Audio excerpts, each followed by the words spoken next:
Em uma terra de coragem e bravura, escondida entre as serras do leste mineiro, cercada pelo verde dos cafezais e abençoada por Deus, brilha a acolhedora cidade de Manhumirim. Nos seus 100 anos de história, Manhumirim viveu incontáveis tristezas e glórias e gerou filhos notáveis. Nos próximos minutos, eu te convido a embarcar comigo em uma viagem no tempo para conhecer a história desse lugar e alguns dos fatos mais marcantes do seu passado. Essa é a história de Manhumirim, baseada e inspirada na obra do padre Demerval Alves Botelho. Nosso ponto de partida é 2024. Nesse ano, a cidade comemora 100 anos de sua emancipação. Com pouco mais de 20 mil habitantes, 3 rádios, 19 escolas e 835 empresas. A pouco mais de 300 quilômetros da capital mineira e com uma localização favorável por sua proximidade das 2 principais rodovias do país, a cidade prospera. Pegamos então nossa máquina do tempo e seguimos rumo a 2008, ano que ficou marcado pela inauguração do Mirante do Cruzeiro. Patrimônio cultural e turístico, de onde se tem uma visão privilegiada de toda a cidade. Mas não nos deteremos em um passado tão próximo. Pegamos novamente nossa máquina do tempo e retornamos ao ano de 1999. Naquele ano, o dólar valia cerca de R$ 1,55. Sozinho, de Caetano Veloso, era a música mais tocada nas rádios do país.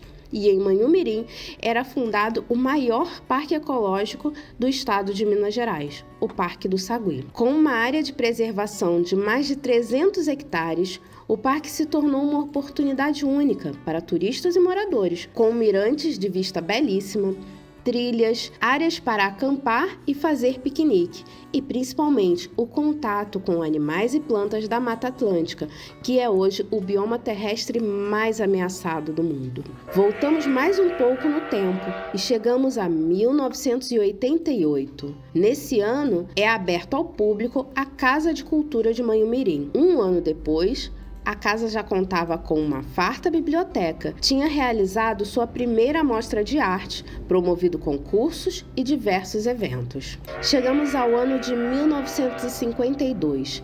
Na Inglaterra, a Rainha Elizabeth subia ao trono. Em Manhumirim, era inaugurado o Cruzeiro no alto da cidade, ainda sem um mirante ao redor. Nos anos anteriores, a cidade foi tomada por diversas enchentes que castigaram os armazéns de café e o comércio, causando grandes perdas. Reunidos em um ato de fé, comerciantes, compradores de café e fiéis católicos fizeram uma promessa ao bom Jesus de construir um cruzeiro todo feito em concreto armado, assim como a igreja matriz. As dificuldades foram muitas, sendo uma das maiores o próprio caminho até o local escolhido. Na época, já se pensava em colocar a imagem de Jesus crucificado, mas não foi possível. Apenas em 2019, o monumento recebeu a tão sonhada imagem, trabalho do artista plástico João Rosendo. Em 1º de setembro de 1939, o mundo assistiu o início da Segunda Guerra Mundial. Naquela época se dizia que era mais fácil uma cobra fumar do que o Brasil entrar na guerra. Mas, para espanto de muitos, em 1944, cerca de 25 mil jovens brasileiros foram enviados para o combate na Itália. Entre eles, 22 bravos manhumirienses partiram para o fronte. A expressão "a cobra vai fumar" se tornou então símbolo das forças expedicionárias brasileiras. Todos os 22 corajosos combatentes de Manhumirim retornaram à sua terra natal e receberam como homenagem uma placa com os seus nomes, que foi afixada no obelisco da Praça Getúlio Vargas e lá se encontra até hoje. Voltando ainda mais no tempo, chegamos a 1940, ano em que ficou pronta a última parte do Seminário Apostólico. Projetado todo pelo próprio padre Júlio Maria, sua construção se iniciou em 1931, mas seu curso ginasial já era ministrado desde 1928. Chegamos a 1934. em outubro daquele ano, foi lançada a pedra fundamental do Hospital de Manhumirim. Sob a liderança visionária do Padre Júlio Maria, o povo se uniu para tornar real o que não passava de um sonho distante. Em 15 de novembro de 1939, o hospital foi inaugurado. Subimos novamente em nossa máquina do tempo e vamos rumo a 1932, ano em que as mulheres brasileiras conquistaram o direito ao voto, ano em que os confrades vicentinos de Manhumirim, com o apoio do Padre Júlio Maria, fundaram o Asilo São Vicente de Paula, local de abrigo para idosos sem família, que funciona até os dias atuais. Nossa máquina do tempo nos leva agora a 1930, ano em que Getúlio Vargas chegou ao poder como presidente do Brasil e nesse cargo permaneceu por 15 anos ininterruptos, ano em que foram concluídas as obras da Igreja Matriz do Bom Jesus. Construída em estilo gótico, o prédio foi a primeira igreja de toda a América Latina construída exclusivamente em concreto armado. O projeto é de um engenheiro austríaco, Germano Casagranda, que na época residia em Manhuaçu. Se iniciou ainda em 1925, mas Casagranda foi obrigado a abandonar o projeto em 1928. Naquele mesmo ano, quando o Padre Júlio Maria chegou a Manhumirim, as obras estavam paradas e as celebrações sendo realizadas em um barracão ao lado da igreja inacabada. O dinâmico Padre Júlio trouxe novo ânimo para a já desesperançada comunidade. Juntos, padre e comunidade retornaram às obras, que veio a ser completada em 1930. O ano de 1930 também ficou marcado pelo início das atividades do Colégio Santa Terezinha. A escola atendia meninas desde o jardim de infância, funcionava como externato e internato e contava com matérias muito diferentes das que temos hoje no currículo escolar, como dicção, astronomia, piano e bordado, além de outras matérias mais comuns aos nossos olhos vindos do futuro, como álgebra, história, português e francês.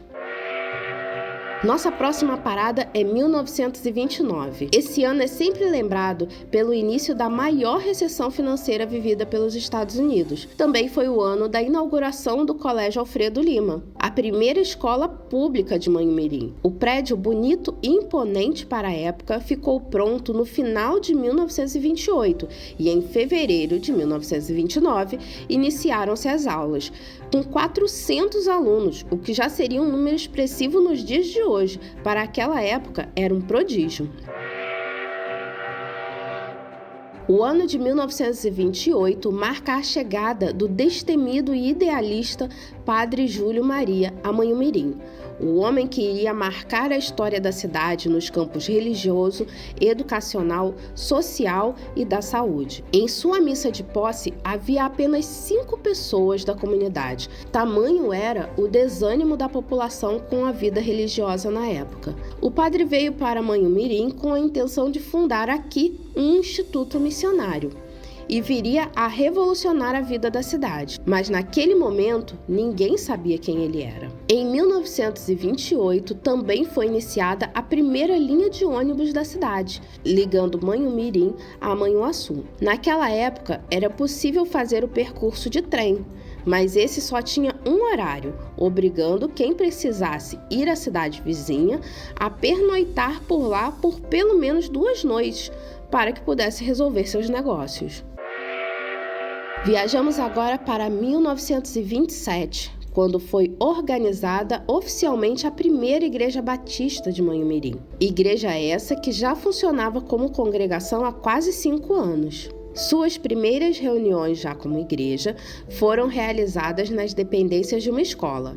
Tempos depois, puderam adquirir um terreno no bairro do Roque, onde hoje se encontra a Escola Alfredo Breder. Somente na década de 50 veio a ser erguido o majestoso Templo Batista da Avenida Raul Soares, no coração da cidade. 1927 viu outro acontecimento notável para a época. Naquele ano, foi realizada a primeira viagem de carro do Rio de Janeiro a Manhumirim, uma verdadeira aventura empreendida por Alvin Bretas e mais 2 motoristas, em 2 carros. A viagem durou quase 3 dias e exigiu bastante gasolina, óleo, cordas, correntes e vários outros acessórios, pois a maioria das estradas que hoje percorremos ainda não existiam.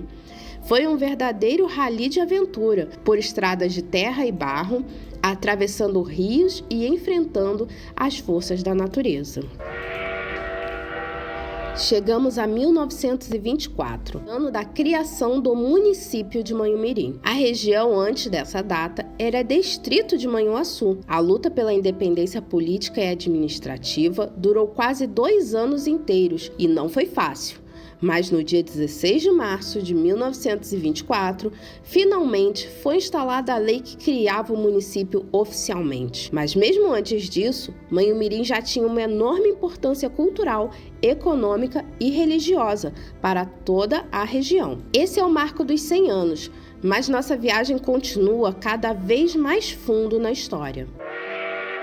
Viajamos agora para 1922. Naquele ano, foi fundada a Igreja Presbiteriana de Manhumirim. Os cultos, na época, eram realizados no Salão do Colégio Externato Mineiro. O acontecimento foi um marco para a comunidade evangélica da região, formada principalmente por imigrantes e seus descendentes, que não praticavam a fé católica e não tinham ainda um lugar de comunhão. Em sua fundação, a igreja já contava com 123 membros, mais visitantes.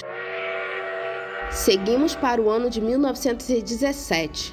Chegava a luz elétrica a Manhumirim. Naquele mesmo ano, aconteceu também o primeiro Jubileu do Bom Jesus, festa religiosa que viria a ser de grande importância para o município, trazendo todos os anos milhares de fiéis de diversas cidades da região, em atitude de fé, confiança e gratidão a Deus. Chegamos a 1915. Antes mesmo da luz elétrica, chegava a Manhumirim o primeiro cinema. A energia que fazia funcionar o projetor era fornecida por um gerador. A sala exibia inicialmente filmes mudos e a música era tocada ao vivo por um pianista ou uma orquestra. Viajamos agora para 1914. Na Europa, se iniciava a Primeira Grande Guerra. Em Manhumirim, chegavam os trilhos da Estrada de Ferro Leopoldina. Foi o início de uma nova era para a cidade. Novos estabelecimentos comerciais se instalaram na Rua da Estação. Muitos deles filiais de empresas renomadas, vindas de outras cidades. Manhumirim se transformava rapidamente em um importante centro comercial para toda a região. Os trens percorreram a região por mais de 60 anos. Nossa máquina do tempo nos leva agora a 1912. Ficava pronta a Capela de São Roque, no bairro do Roque, graças à dedicação e o empenho do italiano Roque Porcaro, imigrante que chegou a Manhumirim no fim do século XIX e foi o primeiro morador do que viria a ser o bairro do Roque. No final do século XIX, começaram a chegar à região imigrantes de diversos países, alemães, suíços, italianos, libaneses e ainda outros. Vieram construir uma nova vida. Muitos procuravam um lugar acolhedor e de clima ameno, que se parecesse ao menos um pouco com a sua terra natal. Foi nessa época que começaram a surgir, ao redor do Santuário do Bom Jesus, que na época ainda era uma pequena capela, as primeiras casas e comércios, formando um povoado. Surge aí o Marco Zero de Manhumirim, onde hoje é a Praça Getúlio Vargas. O vilarejo começou a ser chamado de Bom Jesus do Manhumirim. Estamos nos aproximando agora do fim da nossa viagem. Em nossa penúltima parada, encontramos o primeiro núcleo desbravador. Estamos em 1865. O português Manuel Francisco de Paula Cunha chega à região como desertor de uma guerra. Refugiou-se nessas terras longínquas e desconhecidas, e aqui se estabeleceu, viveu e morreu. Foi ele quem fez a doação das terras para a igreja onde hoje se situa o Santuário do Bom Jesus. Na época foi construída uma pequena capela de madeira. Com a doação, o lugar passou a ser chamado de Bom Jesus de Pirapitinga. Logo as primeiras casas começaram a surgir ao redor da igreja, formando um povoado. Chegamos, enfim, à nossa última parada, 1808, 216 anos atrás. Dom João, príncipe regente, ordenou a construção de uma segunda estrada que ligava o litoral ao interior de Minas. Naquela época já existia a Estrada Real. Um novo percurso sairia de Viana, no Espírito Santo, e se uniria à Estrada Real em Vila Rica do Ouro Preto. Esse percurso ficou conhecido como Estrada Imperial. O interior do Brasil era uma região perigosa, não só por causa dos animais selvagens, mas também por nativos que viam naqueles viajantes invasores. Por isso, ao longo de toda a Estrada Imperial foram construídos pontos de apoio para descanso e pernoite, os chamados quartéis, que ficavam a uma distância de um dia de caminhada a pé entre um e o outro. Um dos quartéis mais preservados de toda a rota se encontra em Manhumirim. A construção hoje abriga uma pousada. A história dessa região continua ainda em direção a um passado distante. Antes de 1808, bandeirantes já haviam passado por aqui em busca de riquezas diversas e mesmo antes da chegada dos colonizadores, a região já era habitada pela nação indígena Puri. Mas a nossa viagem termina aqui. Espero ter inspirado você, ao menos um pouco, a conhecer mais sobre a história e até mesmo os mitos da região onde você vive. Esse vídeo é apenas um recorte e muitas histórias incríveis ficaram de fora. Todo o documentário foi realizado com o fomento do governo federal, da Prefeitura de Manhumirim e da Secretaria de Cultura de Manhumirim através da Lei Paulo Gustavo.